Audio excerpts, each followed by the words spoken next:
Hey, what's up folks? This is Quays Fulton, and if you're a basketball player and you want to know how to recover from a basketball game or practice, I got a few tips that may help you play more often without all the soreness.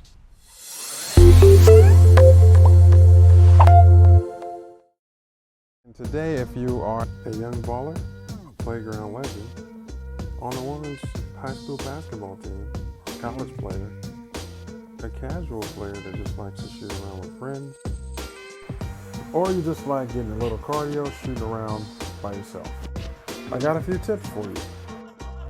These are a few things that, from my personal experience, what I've seen work for people that come into StretchBot, our shop. These are things that I believe you need to do to keep yourself playing for a long time and really try to prevent as much injury as possible. Number one, foam roller. Now here's a study done by the Ohio State University. Now this is the first thing I would do before you even start to stretch. Okay, here's a small paragraph from the article that Ohio State study did, and the key points there are it breaks up adhesions, and the studies have shown that rolling out your muscles will decrease muscle tension and increase your speed and flexibility, and it won't affect your workout. Your performance will be better, and it's a cheaper method of getting a soft tissue massage. And the thing about foam rolling is a lot of people don't like the foam roller because it might hurt in the beginning, but it's something, especially if you've been playing a sport and not doing it, or half doing it, or doing it just a little bit, you gotta do it enough to get the results. So really you should be doing foam rolling every day, especially if you're active. Before, after, and eventually you'll get to the point where it doesn't feel like anything. The next thing you can do after you do the foam roller is just warm up. Now for basketball, you can jog, you can ride a bike to warm up, but that's really just to get the heat to your muscles so you can do the next thing. Now, the next thing you need to do is something called dynamic stretching.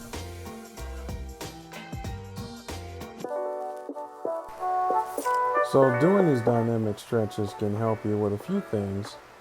It can help lower your risk of injury, because if you don't warm up, when you go out there and play as hard as you can, your muscles could be tight and you can pull something.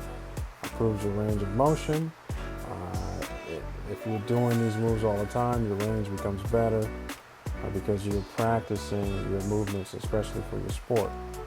It'll improve your coordination because all the lunging and twisting takes a little bit of balance and coordination. It can also help you prepare mentally for your game because you're preparing to compete, and you need a ritual to compete because that's what you're doing. You're competing.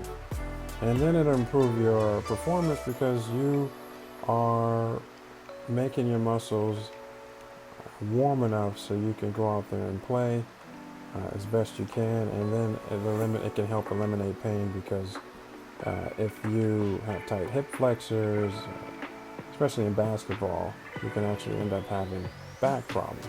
Now you want to do these stretches in reps of 10, and you want to hold the stretches for 2 seconds at the most, and do reps of 10, and that should get you ready to play basketball. So 90% of the pros, I believe, know what they're doing. They know how to properly warm up. That's why they're pro. They have a staff around them that helps them do it. But the warm-up routine I just told you is crucial for if you want to play with friends, if you're on a high school team and you want to perform better, even if you're with a bunch of buddies and, hey, we got egos. You want to make sure you perform good. The warm-up routine I just told you would help you. If you're on a high school team, boys basketball, maybe you want to impress the crowd with your performance. This will help you. Or if you're just a straight up pickup ball player and you just want to embarrass somebody, well, this will help you. Okay, you're done playing basketball. Now what do? Do you go home and sit on the couch? Do you just do nothing? Walk home with your buddies? No, you don't do that because you'll be sore. Cooling down is the next thing you should do. Make sure you hydrate. But the reason you cool down is to get your body back to its regular state before you put it through intense exercise. And you want to do that for about 3 to 5 minutes. Then you foam roller. It's important when you foam roller after hoop, you make sure you get your hips, your thighs, your quads, your calves. Those are things that you use a lot of. That'll help relieve the tension. And then you do static stretching. So now that your body is still warm, static stretching is really good for you after you play your sport because you can hold the stretches, and what it'll do is it'll elongate the muscles that you use, help get the blood flow, help the healing happen, and and the key is that you're warm when you're doing it. Let's just say you're thinking to yourself, thanks, that's a lot of good information, but Quace, man, that's a lot. I don't have a lot of time to do all that. So how do I help myself? Well, what if I told you there was pros out there that can actually help you stretch, get the knots out after and before your sport? Well, that's where StretchBot comes in.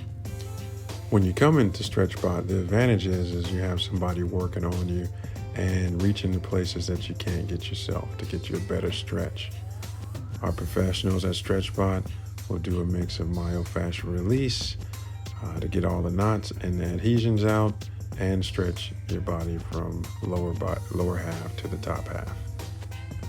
Thanks for watching StretchBot Tips. Be sure to hit that like button and subscribe because we love your subscriptions and your likes, and share it. All right, take it easy.